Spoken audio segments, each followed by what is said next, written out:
Ah, Michael. Fancy seeing you here. You asked me to meet you here 4 hours ago. Yeah, well, time flies when you're having rum. What is that? Oh, what, this? Just a little something me and Bruce used to drink. Brucey? Yeah, Bruce Lee. This used to be his favourite, bless him. 1 inch punch.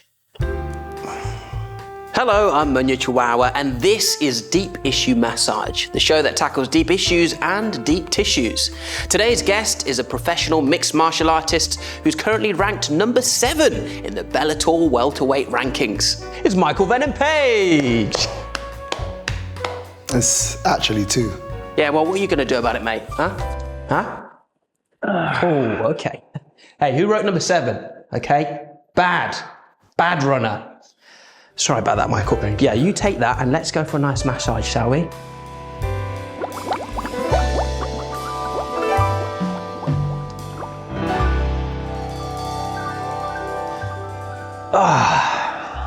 Well, Michael, usually when you're in this position, you're putting someone in a triangle choke. So this must be a nice change. Oh yeah, definitely. So this part of the interview is called facial expression, right? So we're gonna get a facial and you get to express yourself on anything you want. So both of your parents were Kung Fu practitioners, which is pretty crazy. I thought I had it bad with the slipper. Lord knows what kind of punishments you were getting. It's weird. Yeah, definitely changes your upbringing a little bit. I think actually for the better, because I think the only time it kind of veered off outside of doing martial arts in the wrong place was only when my brothers and sisters would get into arguments. The physical altercation wasn't like headlock and grabbing each other's shirt. It was side kick, axe kicks. Bro, did you say axe kick? Imagine getting axe kicked because you stole someone's crayon. Didn't you bow to like a lollipop man one day? I was just crossing the street and I was waiting on the side of the road, and as somebody obviously saw me waiting there, he slowed the car down to let me go and I bowed to him. But I felt so awkward. As I went to bow and I realised what I was doing, I just decided to drop to my foot and do my laces that were not undone. Oh my God. And he just kind of drove past like, what is he doing? How do you feel knowing that you, I think, have maybe the most viral MMA celebration of all time? That celebration was just timed perfectly because the Pokemon Go had literally only just released probably about 4 days before the Crazy. event. Even trying to find the stuff, it was hard. It was like trying to find Pokemon stuff anywhere was hard because it wasn't popular at the time. Because like I said, I'm a bit of a geek. I knew exactly where I could go. You had a supply for Pokeballs, just in a dark alleyway. Bellator never had done as many numbers in that one fight. Even now, I've seen kids like come up to me like, oh, you're the Pokemon man. Yo, like, bro, massive. Ash has got beef with you now. Yeah. You're the new Pokemon man. One thing I love about you is we've got a mutual love of WWE. Oh yeah. How do you feel about the WWE, man? I hit a few RKOs, I can't even lie. I got stunners, I got Stunners. DDTs. We went real acrobatic with some of the stuff as well because I like the Hardy Boys, so we're like jumping off chairs in the common room. I actually tried to do a tables match. I remember my parents bought a new dining table. Obviously the ones they use in wrestling are made out of like A4 paper. Yeah. I didn't know that. So next thing I'm trying to do a frog splash through a full-on mahogany, just a mountain of wood. Pause. I wouldn't be surprised if you told me that that's where you got your showmanship from. I was watching hours and hours of The Rock and people like that. I think he's the best because he just got the crowd in the palm of his hands the second he walks out. So this is why I came up with the different moves that I do and the sayings that I have. And yes, obviously it inspires my walk-ins and my finishes and stuff. Does it ever feel weird, like having to knock someone out? Do you know what I mean? Doesn't your human side kick in and you're like, oh, sorry? Because that's what I do straight away. A lot of people always expect me to be different because of how I am in the cage. I always say that's my alter ego, that's MVP, that's the showman.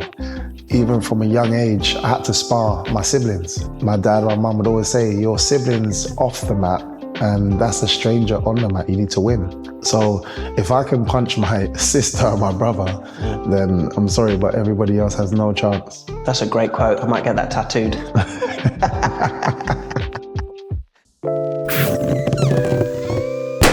Right, Michael, it's time for a part of the interview I like to call pressure points. So we're going to go real deep on them tissues and them issues. So, masseuses, if you would. Thank you very much. There's a lot of criticism, I think, of fighters in general. That celebration that we talked about, the Pokemon Ball, really divided people. it seemed to attract this ongoing narrative of you as sort of a disrespectful showman. How has that, if any, affected your mentality as a fighter? So I remember the first time, my first MMA fight, I hit this crazy kick, stood still for the cameras. It was unbelievable. It was also a relief for me that I'm like, oh wow, I can actually be good in this sport. So I was eager to kind of see everybody's views. I was like, it was already a kick that was kind of unseen. So I was like, it's on YouTube. There's loads of different people putting up the video. The comments were just horrible. And I was in that moment, it was very deflating to feel that, because I was so excited to go and see, because I managed to do something that I wasn't sure I was going to be able to do. It's a difficult one to kind of take on board, and you want to answer everybody. You're like, well, no, because of this, and instinctively you just kind of want to respond to people and the stuff that they're saying. You're never going to be able to appease these people, and they will always find something to be negative about for whatever reasons, if it's something personal or whatever. I've got a circle of people around me that care for me, and if their opinion is, oh yeah, Michael, you shouldn't be doing that, I'll take it seriously. Anybody else, I don't care. And since then, I've just, regardless of what, I've just been the same. I don't pay attention. With comedy, the equivalent is the thing that they will go for straight away, and fortunately it's a very small amount of people, is they'll be like, he's not funny. And that's the thing that they try to use to really twist the dagger. And one of the first things I did to almost make myself feel a bit more sane is I used to go onto celebrities, read mean tweets. You ever seen those videos? And I'd see like Chris Evans, Captain America, reading out a tweet of someone just dissing him for no reason. And I was thinking, if you're like one of the most talented, famous, iconic actors on the planet, playing one of the most iconic superheroes, and people are hating on you, maybe that's okay. I think that's quite a normal thing. That really helped me normalize it. Because if you keep in your own isolated box, it just makes you feel like it's a you thing. It's people hate you. Don't you think? 100%. In professional MMA, when you lose a fight, what does that feel like? And mentally having to sit with that defeat for X amount of months, what does that take? And what happens inside your mind? I feel like I've been blessed in the sense that the freestyle kickboxing style that I came from, we were competing every single weekend.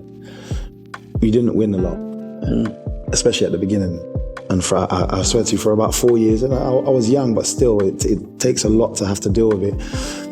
At about 8 years old to about 12, losing every single time with my siblings, and they were good at the time, and they're coming back and all their medals are like clink, clink, clink, clink, clink. I'm sitting there like, I just got my ass handed to me yet again. The narrative for me was different. At that time, I didn't enjoy competing, but I just wanted to be with my family. Like, I just enjoyed the trips. For me, that's what kept me going back. Losing is not a big deal for me. It's more Mayweather that kind of created this undefeated whole thing, and that now everyone is trying to recreate. And everyone now makes such a big deal about losing fights. Losing a fight doesn't stop me from progression in any way, shape or form. And you've seen that in my career. Obviously, my job is to win. I want to win.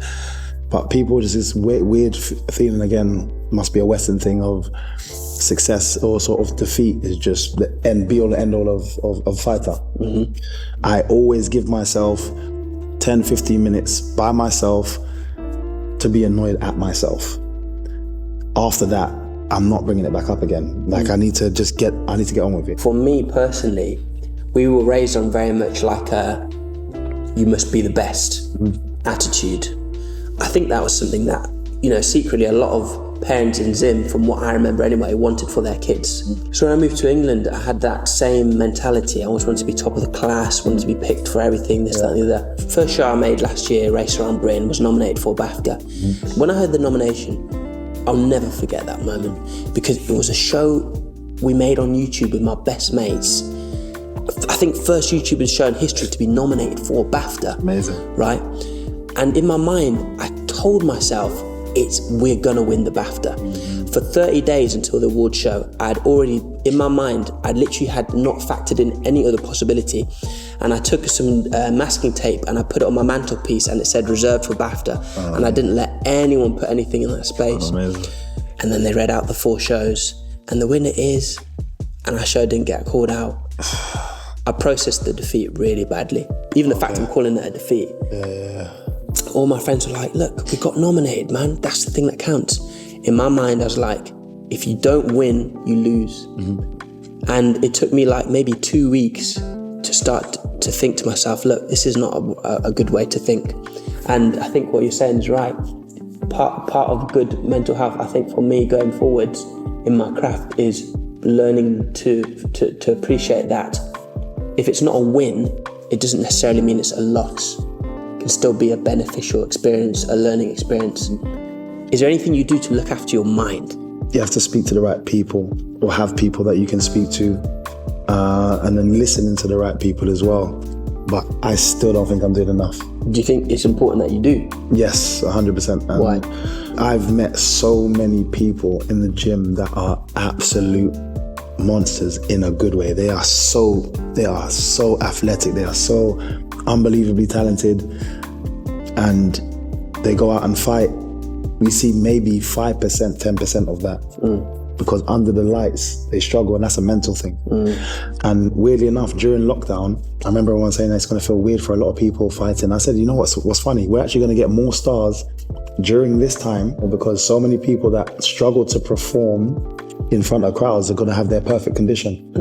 And so many teams started to step up, so many players, people that you didn't hear of, started to step up, and it's because those are the kind of people that weren't good, and they don't necessarily train their minds to be better under those lights and under those pressures. So for you, even though your job is to throw elbows and flying knees and arm bars, do you make time for a good laugh? Weird enough, that's my whole MO. I try not to take myself too seriously, even though I'm in a serious job. That's it, man. I've seen a video of you dance. I think it was like Beanie Man in your dressing room. Beanie Man in the dressing room, Meanie Man in the ring.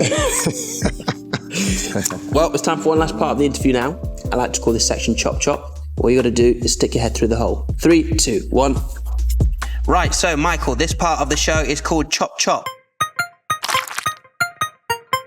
Quick fire question from your fans meets karate chop to the back. Would you get more satisfaction from a KO or a TKO? KO. Do you think you could take on a horse-sized goose?